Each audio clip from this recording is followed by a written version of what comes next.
Multi speciality হাসপাতাল। মেঘবেলা লাইভে আপনার পছন্দের টিভি চ্যানেলস সম্পূর্ণ বিনামূল্যে, শুধুমাত্র মেঘবেলা ব্রডব্যান্ডের কানেকশনের সঙ্গে। মেঘবেলা ব্রডব্যান্ড, বাংলার ঘরে ঘরে। এখন যা পূর্বাভাস, তাতে এর যে অবশিষ্টাংশ থাকবে তার প্রভাবে বায়ুর বিভিন্ন স্তরে যে গতি প্রকৃতির পরিবর্তন ঘটবে, তাতে আমাদের উত্তরবঙ্গ এবং আমাদের দক্ষিণবঙ্গেও জলীয় বাষ্প ঢুকবে এবং তাতে করে বৃষ্টির সম্ভাবনা আমাদের পশ্চিমবঙ্গের বিভিন্ন জেলাতে আছে। সেখানে দক্ষিণবঙ্গের জেলাগুলোতে, যেমন আজকেও আমাদের বৃষ্টি হচ্ছে, গতকালেও যেটা আমাদের এক্সপেকটেশন ছিল সেটা কমই হয়েছে। পূর্ব মেদিনীপুর জেলাতে যেমন গত 24 ঘন্টায় ভারী বৃষ্টিপাত হয়েছে 84 মিলিমিটার। আজকে যেটা আমাদের পূর্বাভাস, তাতে প্রায় সব জায়গাতেই, দক্ষিণবঙ্গের সব জেলাতেই প্রায় সর্বত্রই হালকা থেকে মাঝারি বৃষ্টিপাত হবে। তার সঙ্গে এক দু জায়গায় ভারী বৃষ্টিপাতের সম্ভাবনা রয়েছে কতগুলি জেলাতে। এই জেলাগুলি মূলত বেশি সম্ভাবনা হচ্ছে উত্তর 24 পরগনা, দক্ষিণ 24 পরগনা এবং পূর্ব পশ্চিম মেদিনীপুর, ঝাড়গ্রাম, হুগলি, হাওড়া। আর বাকি সব জেলাতেই বজ্রবিদ্যুৎ সহ হালকা থেকে মাঝারি বৃষ্টিপাত প্রায় সর্বত্রই থাকবে। আগামীকাল 30 তারিখেও প্রায় সর্বত্রই হালকা থেকে মাঝারি বৃষ্টিপাত হওয়ার সম্ভাবনা থাকবে। সেখানে আগামীকাল ভারী বৃষ্টিপাতের সম্ভাবনা যেটা রয়েছে এক দু জায়গায়, বীরভূম, মুর্শিদাবাদ, পশ্চিম বর্ধমান এবং পুরুলিয়া জেলাতে। 31 তারিখে বৃষ্টিপাত কিছুটা কমবে, মূলত আমাদের দক্ষিণবঙ্গের দক্ষিণাংশের জেলাগুলোতে, কিন্তু উত্তরাংশের জেলাগুলোতে বৃষ্টিপাত থাকবে। সে সঙ্গে বীরভূম, মুর্শিদাবাদ জেলাতে এক দু জায়গায় ভারী বৃষ্টিপাতের সম্ভাবনা রয়েছে।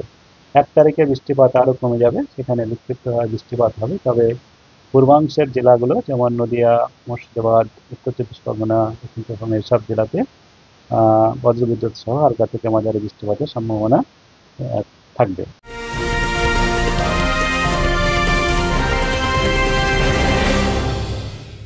উত্তর 24 পরগনা ও তার আশপাশের এলাকার মানুষের সেবায় ক্যাথল্যাবের মতো অত্যাধুনিক সুবিধা নিয়ে পরিষেবায় ব্রতী সারদা মাল্টি স্পেশালিটি হাসপাতাল।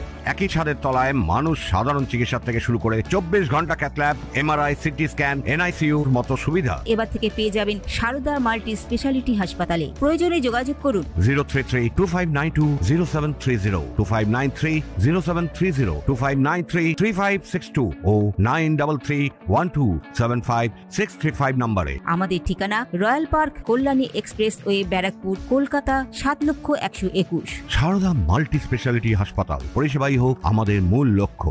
2 তারিখে বৃষ্টিপাত একেবারেই কমে যাবে। মূলত আমাদের শুষ্ক আবহাওয়া থাকবে বেশিরভাগ স্থানেই।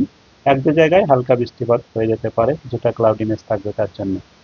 যেটা বলা হয়েছে সেটা উত্তরবঙ্গে আজকে বিক্ষিপ্তভাবে হালকা থেকে মাঝারি বৃষ্টিপাত, বজ্রবিদ্যুৎ সহ বৃষ্টিপাত হওয়ার সম্ভাবনা রয়েছে। আজকে ভারী বৃষ্টিপাতের সম্ভাবনা কম বা নেই বললেই চলে। আগামীকাল 30 তারিখ বৃষ্টিপাত পরিমাণ বাড়বে, 31 তারিখে আরও বাড়বে।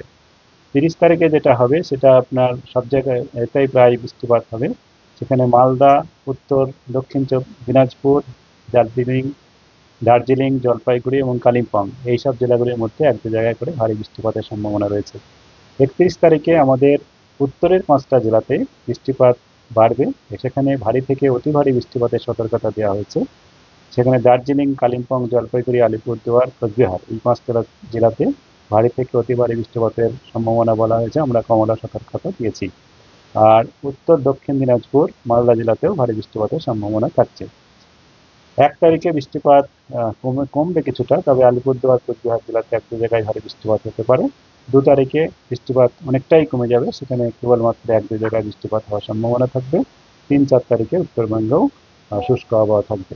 কলকাতা তার পার্শ্ববর্তী অঞ্চলে আগামী আজ 29, 30, 31 এবং 1 তারিখেও আমাদের প্রতিদিনই সাধারণত মেঘলা আকাশ থাকবে এবং বৃষ্টিপাতও হওয়ার সম্ভাবনা থাকছে। তার মধ্যে 29, 30 আজ আর কাল বেশ কয়েক পশলা হালকা থেকে মাঝারি বৃষ্টিপাত, 1 তারিখে 1-2 পশলা করে হালকা থেকে মাঝারি বৃষ্টিপাত হওয়ার সম্ভাবনা থাকবে। আর এই মেঘলা আকাশের জন্যে আমাদের সর্বোচ্চ তাপমাত্রা আজকে থেকে কম থাকার সম্ভাবনা স্বাভাবিকের থেকে, যেখানে তাপমাত্রার আমাদের 29 থেকে 31 এই রেঞ্জে বেশিরভাগ জায়গা থেকে থাকার সম্ভাবনা, কোথাও কোথাও 27-28 হয়ে যেতে পারে। আর 3-4 দিন পরে আবার দিনের তাপমাত্রা বাড়বে, আর রাতের তাপমাত্রা বা সর্বনিম্ন তাপমাত্রা যেটা আছে সেটা বৃষ্টির জন্য এখন মেঘলা আকাশের জন্য স্বাভাবিক বা কাছাকাছি থাকবে, যেমন আমাদের 24 থেকে 26 এই রেঞ্জে। কিন্তু মেঘলা আকাশ ক্লিয়ার হওয়ার পরে সামান্য কিছুটা কমতে পারে, সেটা আমাদের সিজনালি হবে।